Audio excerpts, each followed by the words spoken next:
The 2009-2010 Los Angeles Lakers, a team led by all-time great Kobe Bryant and skilled future Hall of Fame big man Pau Gasol. After coming off of a 65-17 season and an NBA championship, the Lakers were looking to repeat on the prior season's success. With the addition of grit and grind man Metta World Peace, the LA Lakers were able to finish with a 57-25 season record and take out the Boston Celtics in a grueling 7-game series. In the current 2019-2020 season, the LA Lakers are once again among the best teams as LeBron James and Anthony Davis hope to win the championship come playoff time. With both of these respective teams being led by all-time greats, what would it be like if they were able to join forces today?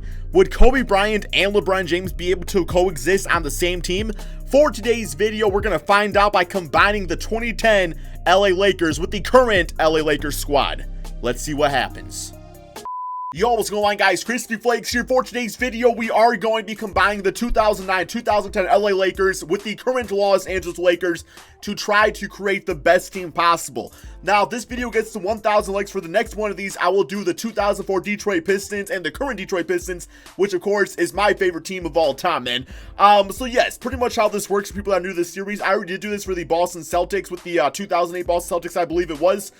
Is that we have both teams here. We have the 2009 Lakers and we have the current Lakers. So what happens is I have to try to create the best starting five possible, but the one stipulation is that I cannot use other starters off the bench. So for example, you know, if I decide that I want, I don't know, man, LeBron James over Derek Fisher at point guard, yeah, man.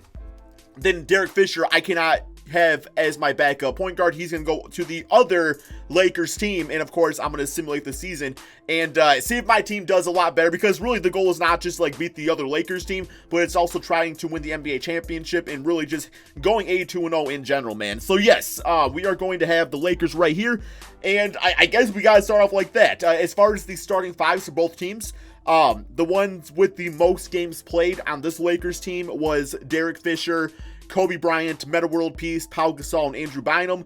And then, of course, at the making of this video, the starting five for the Lakers is LeBron at point guard. You got Danny Green, KCP, Anthony Davis, and JaVale McGee. So those are the two starting fives we're going to go through. Keep in mind, man, that can change for the current Los Angeles Lakers, but it's at the making of this video. So yes, I think it's pretty easy for the first one right here, guys. You know, plain and simple, LeBron James, I do want to run him at the point guard spot. I was thinking maybe the small forward spot and using Derek Fisher as the star just because I feel like he would play nicely off him. But plain and simple, you know, at the age of 34, LeBron's killing this year, right? And as much as I love Kobe Bryant, I want LeBron making the decisions on this team, because I feel like, you know, if Kobe Bryant's getting the inbound every single time, then, you know, it's not going to be a great thing. It's going to be like, well, maybe LeBron James just kind of doesn't really know how to play off Kobe. So, yes, I want LeBron being the facilitator out there. Of course, he's going to get that ball to the Black Mamba, because, come on, man, like, Kobe's going to be taking 30 shots a game. He better, at least. So, yeah, so we are going to go with that. And that's an easy, really, first one right here, man, is that the 2009 Lakers are going to be keeping Derek Fisher. Next up, we got shooting guard spot. So I'm going to say Danny Green is the starting shooting guard. I guess it could be KCP considered too, but I'm going to say Danny Green. Easy one right there. We are going to be going with Kobe Bryant, man. I mean, come on, it's Kobe. Like, when I think of Los Angeles Lakers, I personally think of Kobe Bryant. I know a lot of Kobe stands out there was not, like, huge when LeBron signed with this team, but in this case, they are going to be teaming up, and that's really the biggest part of this video is, will those guys be able to coexist? I would think so in theory. I think it should definitely be able to work out, because, you know, it's all going to come down to LeBron James has to realize that he got to get the ball to Kobe, and I think he definitely will. I mean, come on, Kobe's, or really both these guys to play with great players.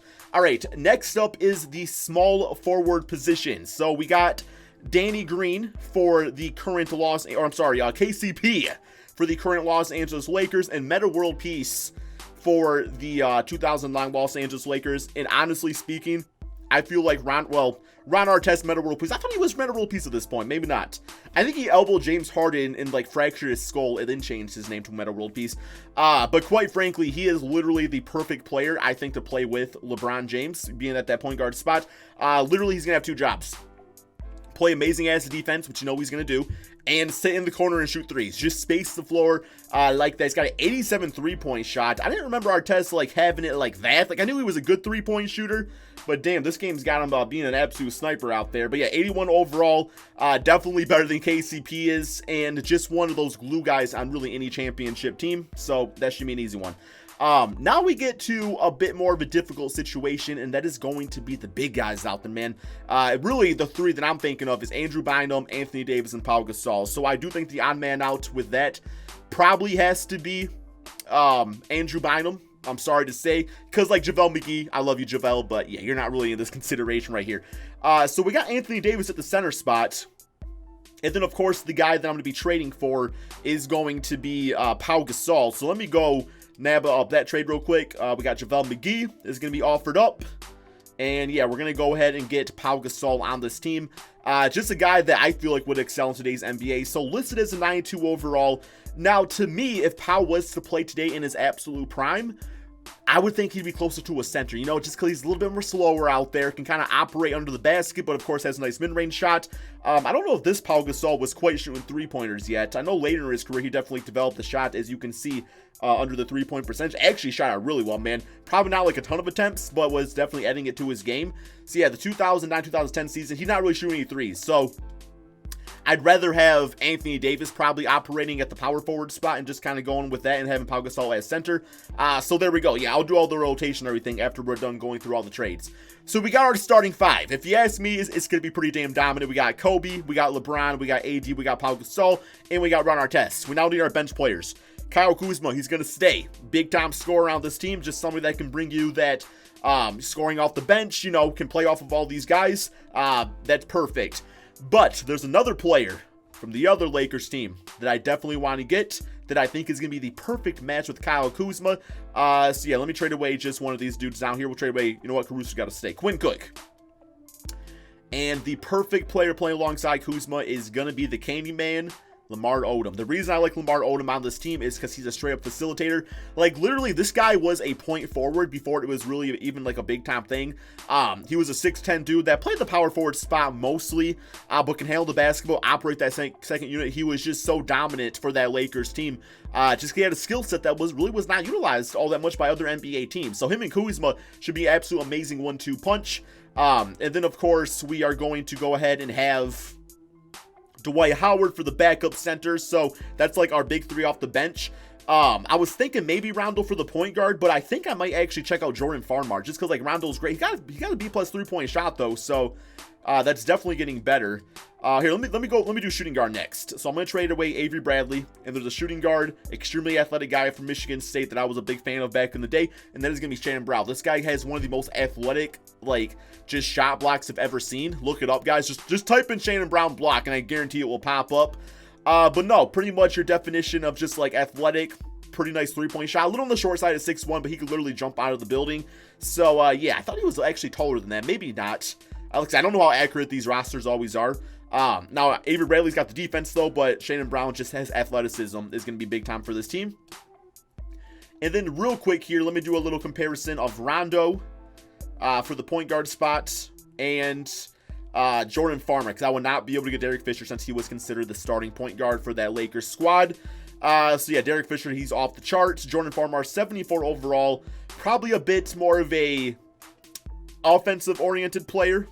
He's got an 83 3-point shots. Besides that, like, he doesn't really have anything else on Rondo. Even Rondo's shooting abilities has gotten better later in his career. 79 3-point shot, can be a better facilitator, better defender. Although his defense probably fallen off a little bit in recent years. Currently it says as an 80 though, so it's better than the position average. It doesn't really steal the basketball, nothing like that. Of course, a great rebounder at 6'1". So yeah, I think we will probably have to stick with Rondo. So now what I'm going to do is real quick, I'm gonna do the rotations for both of the teams, and obviously my team's gonna be looking better. But you never know, man. Like, I know in the Celtics video I did, the other Celtics team, like, they snuck up and did pretty damn well. So it'll be fun to see how these two squads kind of compete against each other.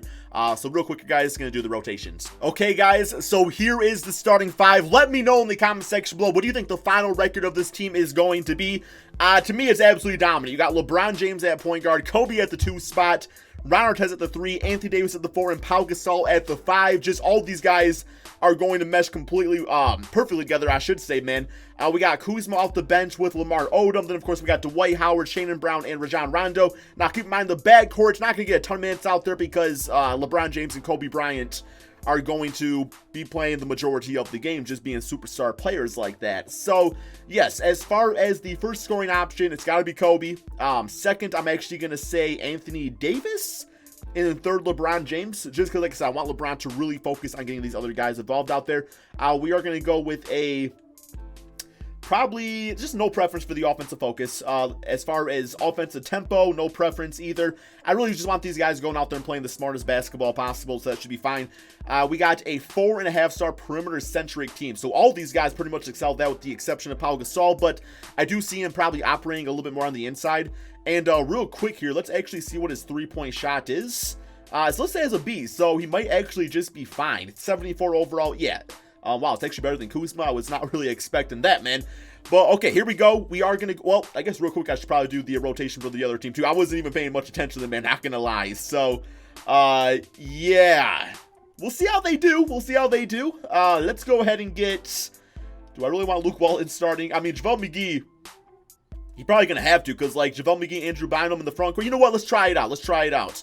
Let's put JaVale at power forward. He goes up to an 83 overall. So, you got to do what you got to do out there. And then I'm going to say probably Luke Walton. Let's put him as small forward. He goes up to a 75. And he's going to start right there. Then Danny Green as shooting guard. And then KCP, Avery Bradley, Quinn Cook, Jordan Farmar. Not a single big guy off the bench, man. Yeah, 56 overall, Jay McCaw. I mean, probably better than one like Anna Morrison was on that team.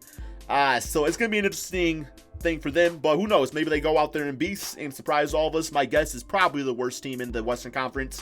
But it's all good. Okay. Let's go ahead. Our focus is building the most perfect team. So by the other team doing worse, it means I probably did a better job, right? Because my team is going to do good and theirs is probably going to do bad. All right, let's go ahead and simulate this season and see how this new look, super team Lakers team with Kobe and LeBron can do. Okay, so this team finished with a record of 75-6. I would say that's pretty damn good, guys. Probably the best of all time. Yeah, that's actually the best of all time, man. We got one more game here against the Brooklyn Nets, 75-6. I have no idea how the other team did. I feel kind of bad even looking, but we got, wow, that's what I'm talking about, man. See, that's what MVPs do. They adjust their games. 29 points, 10 rebounds, 9 assists, 42% three-point percentage. But the real question is, did he outscore Kobe? That is the big-time question of this video here, man. We got Andrew Bynum as rookie. Was he a rookie that season? And we got 18, 12, and 5 with 1 steal and 1 block per game. Tried shooting threes. I think he actually did try shooting threes before. And it was just not a good situation. Like, he was trying to be like a new age big man before it was a thing. D'Lo is 6-man of the Warriors, and Kawhi Leonard, a defensive player. Terry Rozier, most improved, and Frank Vogel is coach of the year. I should have actually got Phil Jackson. Damn, dude, I should have actually went to the other team. But it's all good. So we got LeBron All-NBA first. Ain't no Kobe yet. All-NBA second. Come on, man. You got James Harden over Kobe? And then All-NBA third, there we go, Kobe Bryant. Yo, JaVale McGee. Damn, JaVale McGee killing it, baby. Okay, all-defensive team, Kobe and LeBron. Yeah, that's some clamps right there. All-defensive second. No Ron Artest, kind of surprised about that. But we are in the playoffs. The other team is not. Let's see what that record is, looking in that lower right corner. 23-59. Yeah, that's probably fair. That's probably fair. Let's go with these players' stats on the season, see how everybody did. So, LeBron outscored Kobe, man. LeBron outscored Kobe on better efficiency. There ain't no way around that. He did shoot .1 more times a game. So, you're being a bitch-ass ball hog, LeBron. Like, you shot .1 more than Kobe. What are you doing, man? No, I'm just joking. Kobe, though, at 27 points, 9 assists, so I love the playmaking. That's definitely a career high for him. Anthony Davis at 21 and 9. Pau Gasol as a fourth option at 14 and 11. Just kind of how it would be. You know, he's no longer the second option on this team. Kuzma, some good scoring off the bench. Ron Artest, you know, wow, I love the 7 assists. I didn't know we had the passing like that. Didn't really shoot a lot. Field goal percentage is actually trash. 3-point shot, 31%. So, yeah, not really all that great. Dwight Howard, Lamar Odom at 5 points, 3 rebounds, about 4 assists. Yeah, like I said, when you have like great stars like this, you're not really playing your bench all that much. So of course those guys in bigger roles would have put up even better numbers. But oh man, LeBron, Kobe, AD, Pau. It's kind of how I was expecting it for that. Pau did only shoot about 10 times a game. AD at about 14. Okay, let's get to these playoffs though, man. See what we can do with it. First round, we do have the San Antonio Spurs. Not really a single team I'm concerned with. Like, the Warriors are completely healthy, so they do that. Got, like, Clay and Steph Curry and all of them, but I'm not concerned by them, you know? Oh, I guess real quick, we got to see how that other Lakers team did, too. Got to see how they did, man. JaVale McGee, 19 points, 11 rebounds. Andrew Bynum at 18 points. Danny Green, KCP scoring at those those wing positions, I should say. Yeah. Y'all got Luol Deng? Bro, the Lakers are going to pay that guy even more money. They already paid him like damn $96 million or whatever the heck it was. Here we go. So first round, we got the San Antonio Spurs. Simulate round, see how it goes. Come on, man. I'm expecting sweeps across the board. If they actually lose, probably the biggest upset in NBA. Oh, 2-1? Okay, 3-1. No, if they lose to anybody, it's, to me, going to be the biggest upset in NBA history. LeBron James with the triple-double. 10 assists for Kobe. Really buying into this new, just higher speed offense out there. So he's really getting other guys involved. Simulate round here against the OKC Thunder. Once again, not concerned with Chris Paul. Maybe a few years ago, but even with that, Chris Paul doesn't really have great playoff success. 41 and 11 for Kobe Bryant. The Black Mamba also getting the 4 steals. 35 for LeBron. 23 and 13 for AD. And 15, 13, 4, 3, and 3 for Pau Gasol. Literally doing everything out there. And that's what I love about great players like that. It's like, he shot 5 for 7.